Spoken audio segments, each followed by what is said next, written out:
बिस्मिल्लाहिर्रहमानिर्रहीम। 1940s में एक अमेरिकन नेशनल रोजर सिल्वा ने माइंड की पावर्स के ऊपर, कैपेबिलिटीज़ के ऊपर बहुत ज़्यादा काम किया और उनको एक्सप्लोर किया और फाइनली 1960s में उन्होंने अपने सारे इस काम को कमर्शलाइज किया, पब्लिश किया।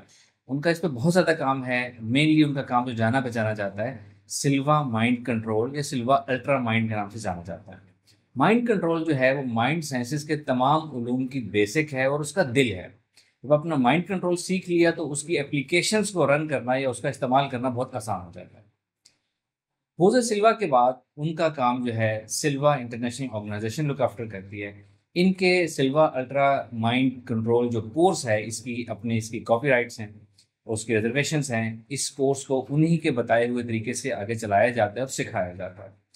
इससे क्या होता है कि इसमें नई इनोवेशंस नहीं लाई जा सकती, उसमें नई एक्सप्लोरेशंस जो हैं वो नहीं की जा सकती। तब से सिल्वर अल्ट्रा माइंड उन्हीं के एक एक अच्छा मॉडल जो उस वक्त उन्होंने डिज़ाइन किया था उसी के ऊपर इसको सिखाया जाता है और प्रीच किया जाता है ऑल अराउंड दी वर्ल्ड। जबकि दूसरी तरफ सूफीज़्म में माइंड कंट्रोल का बहुत बड़ा एक ज़ख़ीरा दस्तयाब है। माइंड कंट्रोल के ऊपर सूफिया ने बहुत ज़्यादा काम किया है और ये जो दुनिया में जो माइंड साइंसेस सिखाई जाती हैं इससे बहुत ज़्यादा वसी है सूफीज़्म का माइंड कंट्रोल सिस्टम। लेकिन सूफिया ने इस माइंड कंट्रोल का जो इस्तेमाल सिखाया या डायरेक्शन दी, वो कुर्बत इलाही की डायरेक्शन दी, मार्फत हक की डायरेक्शन दी, या दूसरी सूरत में मखलूक खुदा की खिदमत के लिए इसको इस्तेमाल करने की डायरेक्शन दी। अदरवाइज इस माइंड कंट्रोल में इतनी ज़्यादा पावर्स हैं कि इसमें अपनी इस दुनिया को भी फतह किया जा सकता है।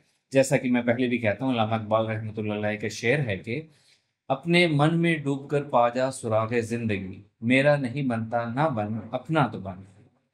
अपना बनने से मुराद है कि अपनी दुनिया फतह करे और मेरा बनने से मुराद है कि अलग मार्फत हक तक इसको पहुंचा जाए। हमारे माइंड में ये कैपेबिलिटीज हैं। सूफिया ने ये इस माइंड पावर की कैपेबिलिटीज को एक्सप्लोर किया और इसको प्रीच किया।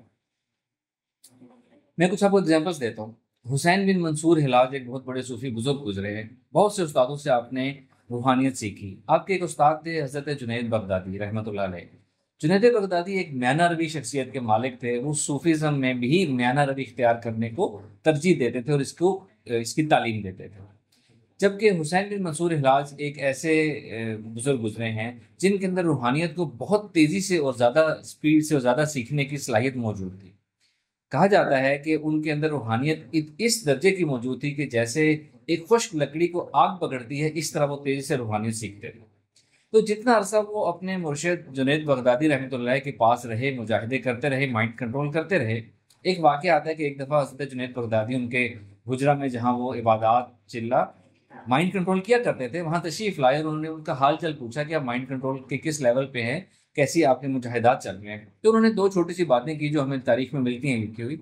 हुसैन बिन मंसूर हिलाज ने अपनी प्रोग्रेस बताने के लिए दो बातें हंसी। एक, उन्होंने कहा कि हज़रत मैं इस लेवल पे पहुंच गया हूँ कि मैं अपना हाथ इस्तेमाल किए बगैर दिया जला लेता हूँ, यानी लाइट ऑन कर लेता हूँ, जिसको आज हम माइंड ओवर मैटर कहते हैं। दूसरी, उन्होंने एक मिट्टी का एक ढेला ढेला उठाया और कहा कि मैं मिट्टी का ढेला जब अपने हाथ से छोड़ता हूँ तो ज़मीन पे गिरने से पहले वो सोना बन चुका होता है, सोने में कन्वर्ट हो चुका होता है। जी हाँ, ये पावर्स हमारे माइंड के अंदर मौजूद हैं, कुदरत ने रखी हैं। इसको सूफिया ने एक्सप्लोर किया। उसका इस्तेमाल जो है या तो खिदमत खल्क के लिए किया या अल्लाह तक पहुंचने के लिए किया। एक और दूसरा वाक़या है हज़रत सुल्तान बाहू रहमतुल्लाह अलैह के सिलसिले में। एक बुजुर्ग थे, आप दर्स दे रहे थे अपने मुरीदेन को कि अचानक आप खुले सहन में बैठे दर्स दे रहे थे कि अचानक जो है बारिश शुरू हो गई। तो आप ही के एक मुरीद शागिर्द, जो कि मुरीद एक रासिक मुरीद, अच्छे मुरीद बन चुके थे, रूहानी तसर्रुफ हासिल कर चुके थे, उन्होंने अर्ज़ की कि हुजूर अगर आप इजाज़त दें तो मैं इस बादल के टुकड़े को यहाँ से हटा दूँ ताकि हम यहीं बैठ कर अपनी गुफ्तगू पूरी कर सकें। तो उनके मुर्शिद बुजुर्ग ने उनको सरजनिश की, उनको डांटा कि नहीं, ऐसा नहीं करना, अल्लाह की कितनी हिकमतें होंगी इस बारिश में, आए हम अंदर चल के अपनी गुफ्तगू पूरी कर लें। तो इस तरह की पावर्स, इस तरह के रूहानी तसर्रुफात सूफिया से बहुत ज़्यादा आम है। एक और वाक़या, हज़रत पीर मेहरदी शाह के खलीफा थे जिनको ये सलाहियत हासिल हो गई थी माइंड कंट्रोल से और रूहानी फैज़ से कि आप जिसकी तरफ देखते थे, जिस बीमार की तरफ आप नज़र करते थे, वो शिफा उसको मिल जाती थी, वो ठीक हो जाता था। ये सब चीज़ें दुनिया भी हमें सिखाती है, दुनिया की माइंड साइंसेस भी सिखाती हैं, यही हमें सूफीज़्म में मिलते हैं। बट अनफॉर्चुनेटली सूफीज़्म में इसका कंटेंट अवेलेबल नहीं है, इसको सीखने का ट्रेनिंग करिकुलम मॉड्यूल अवेलेबल नहीं है, और इसको दुनिया में इस्तेमाल करने की तालीम भी सूफीज़्म में मौजूद नहीं है। तो अब हम क्या कर रहे हैं कि हमने एक सूफी माइंड कंट्रोल कोर्स हम लॉन्च कर रहे हैं। अभी जो हम ऑरा एनर्जी सीरीज कर रहे हैं, इसके बाद हम नेक्स्ट सीरीज जो स्टार्ट करेंगे वो होगी माइंड कंट्रोल की सीरीज होगी। इसका नाम होगा सूफी माइंड कंट्रोल। सूफी माइंड कंट्रोल जो है, इसको अगर हम कंपेयर करें तो सिल्वा माइंड कंट्रोल में जितना सिखाया जाता है ये उससे बहुत ज़्यादा वसी होगा। एक तो दुनिया के हिसाब से भी वसी होगा, माइंड प्रोग्रामिंग के हिसाब से भी वसी होगा, और इसकी स्पिरिचुअल डायमेंशंस में भी इसको हम यूज़ करना जो है सिखाएंगे। अगर मैं रफली बात करूं तो ये सिल्वा माइंड कंट्रोल से 10x होगा, 10x इसकी रेंज ज़्यादा होगी, इसकी कैपेबिलिटी ज़्यादा होंगी इंशाल्लाह ताला।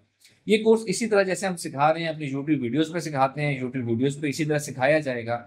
जो लोग हमारे साथ व्हाट्सएप ग्रुप में ऑलरेडी शामिल हैं वो वहीं पे सीखेंगे, वहीं पे सवाल जवाब कर सकेंगे। अलबत्ता चूंकि हमारा ये कोर्स बहुत अरसे से 7-8 माह से चल रहा है, तो अब हम नए लोगों को व्हाट्सएप ग्रुप में शामिल नहीं कर रहे। जो लोग नए शामिल होना चाहते हैं वो हमारे यूट्यूब वीडियो से सीख सकते हैं और यूट्यूब वीडियोस के कमेंट में अपने सवाल जवाब कर सकते हैं। इस दफ़ा हम इसी कोर्स को सूफी माइंड कंट्रोल का एक इवनिंग में एक जूम सेशन के ऊपर एक ऑनलाइन क्लास सेशन भी हम रखेंगे, जो कि एक फॉर्मल क्लास की सेशन में होगा, फॉर्मल कोर्स की सेशन में होगा, जिसके अपने अराउंड 30 क्रेडिट आवर्स होंगे, और उसमें कुछ टास्क एक्सरसाइजेस होंगे, उसमें लाइव सवाल जवाब होंगे, उसमें जितनी माइंड प्रोग्रामिंग हिप्नोथेरेपी होगी वो सारी की सारी लाइव होगी, और इस कोर्स का एक सर्टिफिकेट होगा। ये हमने लॉन्च किया है कि हमें पिछले 5-6 माह में 2025 में बहुत से ऐसे लोगों ने हमें अप्रोच किया है। वो कहते हैं कि जी हम आपका माइंड साइंसेस का मॉड्यूल सीखना चाहते हैं, लेकिन हम यूट्यूब वीडियो से सीख नहीं पा रहे, आप हमसे पेमेंट ले लें और हमें आप क्लास की सूरत में आप हमें कोर्स करवा दें और हमें सर्टिफिकेट चाहिए। तो इन सब लोगों की रिक्वेस्ट के ऊपर हमने ये पेड कोर्स डिज़ाइन किया है, और इसको हम मिड जुलाई से अप्रॉक्सीमेटली लॉन्च करेंगे। यूट्यूब पे फ्री वीडियोस वाला कोर्स चलता रहेगा, और इवनिंग में एक पेड कोर्स चलेगा जिसका सर्टिफिकेट होगा, प्रॉपर एक मॉडल होगा, उसकी फ़ी होगी। तो वो लोग जो इस पेड कोर्स में, सर्टिफिकेट वाले कोर्स में प्रॉपर एकेडमिक कोर्स और प्रॉपर प्रैक्टिकल कोर्स के थ्रू लर्न करना चाहते हैं, वो हमारे कोर्स कोऑर्डिनेटर जिनका नंबर आपकी स्क्रीन पे आ रहा है उनसे रब्ता कर लें, अपनी विलिंगनेस लिखवा दें। कोर्स की टाइमिंग होगी पाकिस्तान स्टैंडर्ड टाइम के मुताबिक इवनिंग 6 to 7 PM, और ये जूम के ऊपर होगा। मिड जुलाई से लॉन्च होगा, एग्जैक्ट डेट हम बहुत जल्द अनाउंस कर देंगे जब जुलाई स्टार्ट होगा। वो तमाम लोग जिनको ये टाइमिंग सूट नहीं करती, अगर ऐसे बहुत ज़्यादा लोग हैं तो हम एक दिन में 2 कोर्स लॉन्च कर सकते हैं, एक 6 to 7 और एक किसी और टाइमिंग में। तो वो लोग जो ये पेड कोर्स करना चाहते हैं अपनी विलिंगनेस लिखवा दें, अपनी सूटेबल टाइमिंग लिखवा दें। हम देखेंगे किस किस टाइमिंग को हम एकोमोडेट कर सकते हैं और किस तरह हम ये कोर्स जो है आपको इस तरह ऑनलाइन क्लास की सूरत में दे सकते हैं। वो लोग जो फ़ी अफोर्ड नहीं कर सकते या करना नहीं चाहते, उन्होंने बिल्कुल परेशान नहीं होना, हमारा यूट्यूब पे पहले की तरह फ्री ट्रेनिंग चलती रहेगी। Thank you very much. अस्सलाम वालेकुम।